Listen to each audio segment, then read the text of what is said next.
Hello, hello, hello. No bullshitters. How's it going? We're talking about movies tonight. We're doing a movie pre-game, pre-movie show. I'm with my buddies here. I'm with at the what the fuck?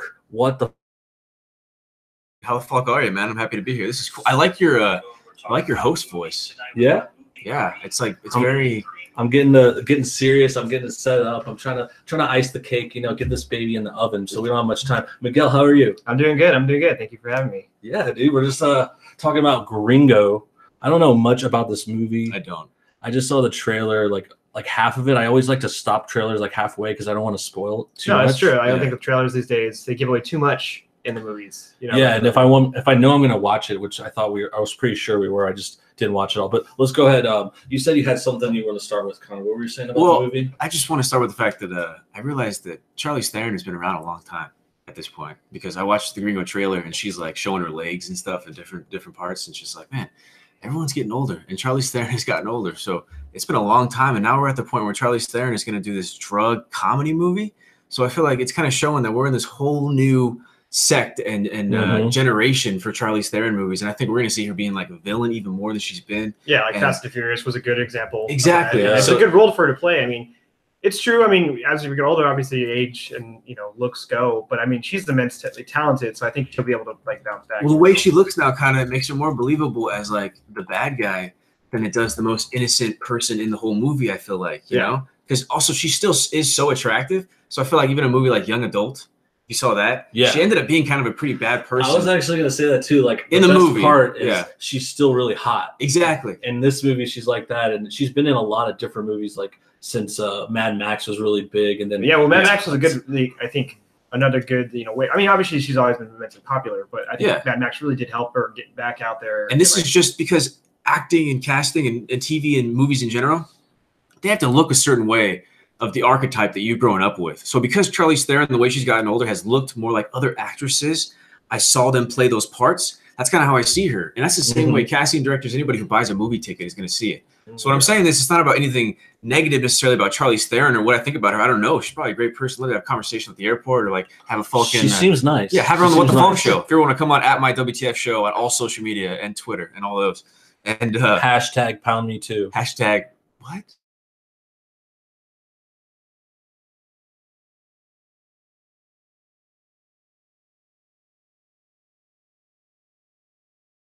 Yeah. So basically, Charlize Theron is going to a new part of her career. She's going to be the bad guy, and it's partly because it's the way casting works. And I feel like in this movie we're about to watch, she probably isn't playing the best character. No, exactly. So yeah, it seems like what I saw, she works for some company. I didn't want to say too much about it, but we do have a couple questions. And there's one person, we're talking about the cast. I'm not sure who else is in the movie. I do know like one guy's name and then the other one, but do you think it's a good cast? That's what Impressor wants to know. Absolutely. Do you think it's a great cast, mediocre, or good? Yeah, we have.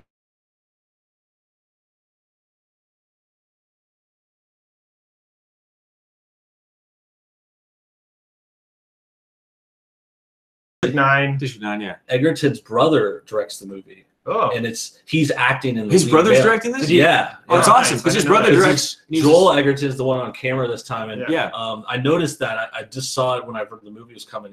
I don't know what the brother's name is. I forget that now. No, well, I know that he was a stuntman. Joel Egerton's brother was a stuntman, and they've directed and worked on movies together. I think he might have directed or been a big part of The Road. No, what was that Robert Pattinson, Guy Pearce movie?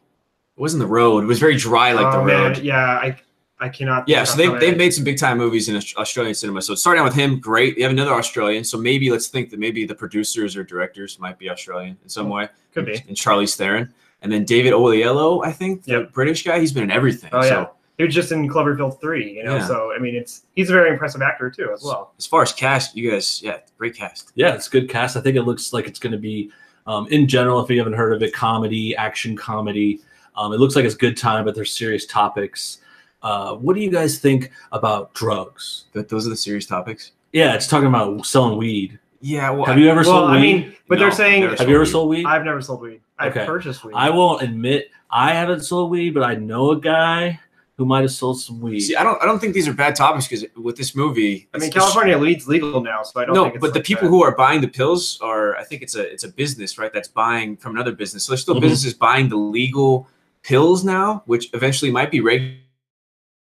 places legally. So it's just kind of like what could happen. I mean, to be honest, so maybe Pfizer or different companies like that. We've just been cutting out? No, we're live. We're live. They just said it cut out for a second. You're good. Keep going. Okay. So big companies like Pfizer, you know, the one who makes Viagra or any other company like Johnson & Johnson, all these people will be selling it's all money game too. Marijuana like things eventually. So it is relevant right now. Yeah, so it is relevant. Yeah, I think that the fact that they're always looking for ways to make money, and this is another way. It's a $300 billion industry, you know.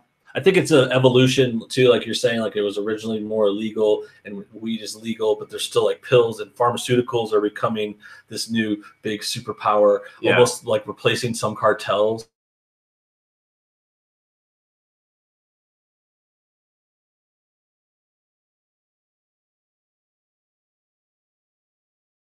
Gangster / pills / well, it's like Gringo. Business, you know, how far will you go for your business in a sense? Because I think cartels do have something to do with this movie, so I imagine that there's going to have some shady deals going on. So I mean, is that a true fact? It might be a true fact. I mean, who knows?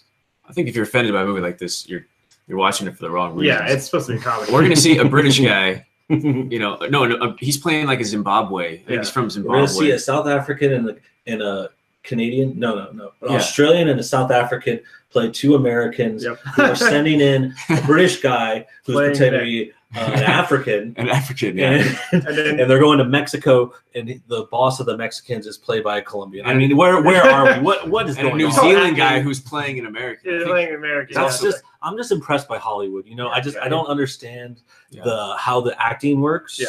Or how you you are all of a sudden you're someone else in front of a lens. But I mean, God bless you just basically summed up acting. What about the no? You got it, bro. You got it. What about the no American cast though whatsoever? I mean, we don't get anybody to get a chance. Amanda Seyfried's in it. Oh, Amanda Seyfried. Okay, so Amanda Seyfried. Yes, she's the one. I forgot. The one American. We're well represented. Then. Yeah. But she's from Pennsylvania. We're good. I think. I don't know. But she's good. She's good. But she was in Ted 2, and that was a pretty funny movie. Mamma Mia. What are you talking about? Mamma Mia 2 is coming out this year. No, she was in Lovelace, dude. About Linda Lovelace. That was a very positive, happy movie. If you want to watch a nice, happy movie, watch Lovelace with Linda Lovelace and her career of the lady who was in Deep Throat. Yeah. So pretty depressing. Deep Throat. Yeah. Very first, commercial pornography movie. All right. Well, we got 11 people watching. We got 4 likes. Thanks for the thumbs, guys. Enzo Kill is in the house, says they'll sell a gram for $40. That's actually pretty expensive. Yeah, that's pretty expensive. I don't favor drugs. I do respect people who do it for medical use, but not really for recreational use. That's a good insight there. And Prosser Frank says, you're watching Whip It too, aren't you? I keep shredding my mushroom tip on my zipper. That sounds gross, but is there a movie called Whip It too? Yeah. Well, there's a movie called Whip It with Ellen Page about women's roller hockey. It's actually pretty good. That's what they mean. Directed by Drew Barrymore. So you're getting some movie talk right now. I don't know if you knew this. Whip It, directed by Drew Barrymore with Ellen Page. So now you can win a movie bomb contest. You're basically like an IMDb page. I kind of am like that. I mean, if you need a person for like a ringer. Do you guys split up like the sections, like trivia, like cool facts, photos? I'll take photos. I got the laptop. I mean, I usually try to take pop culture. He takes movies. I take anything from movies from like 1970 to now. And he could do better on movies like the ones I didn't watch. Or my girlfriend, like dancing, when they used to dance and sing a lot that time, which I never watched any movies. Musicals? Yeah, like Dancing in the Rain, right? Singing in the Rain. Yeah, exactly. I specialize in the first 3 seasons of Star Trek Generation. So if we get there, I have you covered. Okay. You do. I'm actually all Star Trek and Trekkie for sure. You got Trek. You know I love Trek so much. Wrapping things up. We're about to see the movie. We're going to Gringo. We might, maybe, I know you're going to do a recording afterwards. We can do a follow-up here afterwards or talk about another time. But we're going to try to see if we could dual record it. No? Can we do it at the same time? Yeah. That's the plan. So next time. The What the Falk Show podcast, talk about movies and stuff. So we're getting a chance to do No Bullshit, which is awesome because No Bullshit is fucking awesome. If I use the word falk, that means I really like it. So we're going to do our podcast, or What the Falk Show episode, reviewing Gringo, and then another continuing this. Yeah, and we'll do some more movies another day. We'll be back. Thanks for tuning in. We're going to go see the movie. For last thoughts, though, I was going to do one more thing. Sorry. Yeah. Last thoughts on Gringo for Miguel. Looking forward to a, comedy that I, truly enjoy. Are you bringing snacks? No, actually, it's no snacks tonight. Okay, smart. Keep it lean. Hashtag healthy. I'm bringing an assortment of almonds and walnuts and different kind of healthy healthy fats with my Do snack. like on a workout binge or something. Trying to do good. Training for something. If I'm gonna have. All right, I want to put a question on you on the spot because you always do this to me. So I'm waiting. Okay, so okay, you're going to the movie. When do I put you on the spot? It's called the What the Falk Show. That's when I do that, right? The What the Spot. In a good way. It's on the What the Falk. It's Hot Spot. I'm gonna start calling it the What the Spot. Thank you. I just created it. Hot Spot. I call it Hot Spot. There you go. But anyway, what if you could bring any snack in the world besides that one you just said? Yeah. Anything in the world into this movie, Gringo, tonight? What would it be? Anything in the world, and but just like a reasonable snack you can carry. Reasonable snack, and I'm eating whatever I want at this point. Yeah. Okay. Reasonable snack. I'm ready for this. He thinks I'm like off my game. I don't know. I think you're gonna fail. I'm getting a pizza Lunchable, but I'm getting a pizza Lunchable that comes with the Capri Sun. So I'm getting the one in the cardboard box, not the one in the thing. That's my answer. That's what you get on the What the Falk Show. That's convenient too because it has a little plate and you can just sit in there. Yep. No Smart. It's just being smart. We're smart people doing smart things on a smart show. Yeah. Thanks for tuning in. I'm going to go ahead and sign off. Gringo in the house. Movies, sex, drugs, rock and roll. What's the name of the chick in the movie? Charlize Theron. Charlize Theron. So hot.